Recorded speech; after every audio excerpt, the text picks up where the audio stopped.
अच्छा, तीन चार बैंक्स आपके सामने रख रहा हूँ। येस बैंक हमने ऑलरेडी डिस्कस भी किया है। अब मैं अगर कंपैरेटिवली अगर आपसे पूछूं, चार पांच नाम हैं जो कि बहुत एक्टिव हैं आज के सेशन में, उसमें एक ऐसा स्टॉक भी जो आपने कई बार रिकमेंड भी किया है, सेंट्रल बैंक, अगर आपको याद होगा तो आज सेंट्रल यस। बैंक फोकस में है।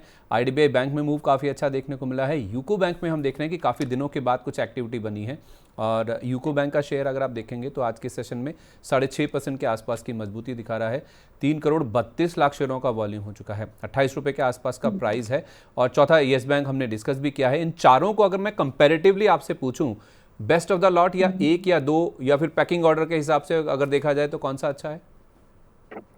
दो पिक कर लेते हैं क्योंकि सभी बैंक उठा ले तो रिटर्न एवरेज हो जाएंगे।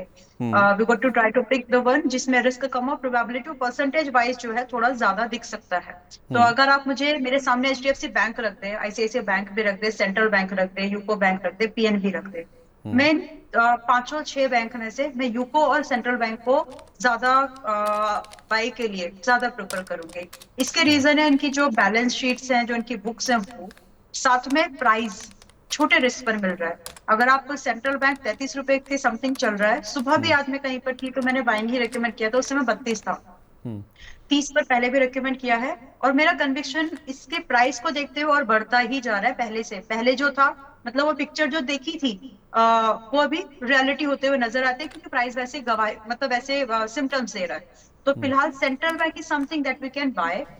UCO bank is which is trading at close to 28, इस प्राइस पर भी बाय कर सकते हैं। आई नो दोनों ही बैंक आज की डेट में 5-7% से ज्यादा ऊपर है, but the way we started कि ये सारे ऐसे बैंक हैं जहां पर होने के लिए आपके पास में अप टू 12% तक का रिस्क है, लेकिन पाने के लिए आपके पास में 15 to 25 and up to in some cases, वो सम केसेस आपके यूको एंड सेंट्रल बन सकते हैं। 40% तक भी अपसाइड दिखती है। तो यहाँ मेरा कन्विक्शन ज्यादा है because of the risk reward favourable conviction. इसी में आईडीबीआई बैंक को अगर जोड़ा जाए तो आईडीबीआई कैसा लग रहा है? आ, फिर वैसा हो जाएगा कि सभी बाय कर लिए तो छोड़ा क्या हमने। अब हम्म। आईडीबीआई, अभी जो हमने आईडीबीआई में हमने जो देखा, मतलब ये इतना बिग वॉल्यूम जो कैंडल बन के है, या फिर इसको ऐसे नहीं बोलते, अभी ये जो 20% का सा ऊपर चल गया कल से आज तक इंट्राडे में, वैसा ही मूवमेंट आपको सेंट्रल बैंक और इसमें अभी यूको में पड़ा हुआ है, बचा हुआ है। हम्म। बाकी अगर आप, क्योंकि 20% से ज्यादा ऑलमोस्ट हो गया है कल से अब तक, इसलिए ही सिर्फ मैं इसको बोल रही थी कि इसको मतलब handle wisely.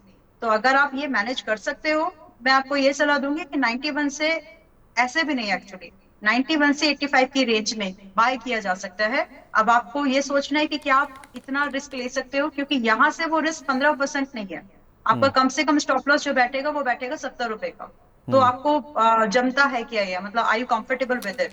If hmm. Yes तो सोचो इसके बारे में। मतलब मैं स्टॉक पे बेरिश नहीं हूँ। In fact it's a very volume based, very good volume based breakout. तो हम्म। इसको 105 से लेकर के 130 के टारगेट के लिए बाय किया जा सकता है। और दूसरे एक डिस्क्लोजर भी 67 पर मेंबर्स को ऑलरेडी मेरे, हमने मेंबर को बाय करा के रखा है in the month of March. हम्म।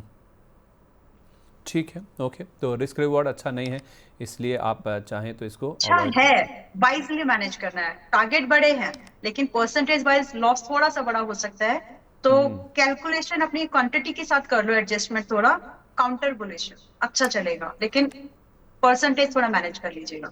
वही ना, मतलब 70 रुपये का स्टॉप लॉस अगर लगा सकते हैं, इतना रिस्क ले सकते हैं, तो ज़रूर आप यहाँ पे भी खरीदारी कर सकते हैं। वरना यस। यूको बैंक और सेंट्रल बैंक, ये दो अच्छे नाम हैं जो कि जितना तेज़ी से आईडी बैंक जैसे चला है वैसे ही ये स्टॉक्स भी चल सकते हैं। तो यूको बैंक और सेंट्रल बैंक पे नज़र रखिए। छोटे बैंक हैं जिनमें हम बड़े रिटर्न्स की उम्मीद करके चल सकते हैं, तो यहाँ पर ज़रूर आप फोकस करके चलिए।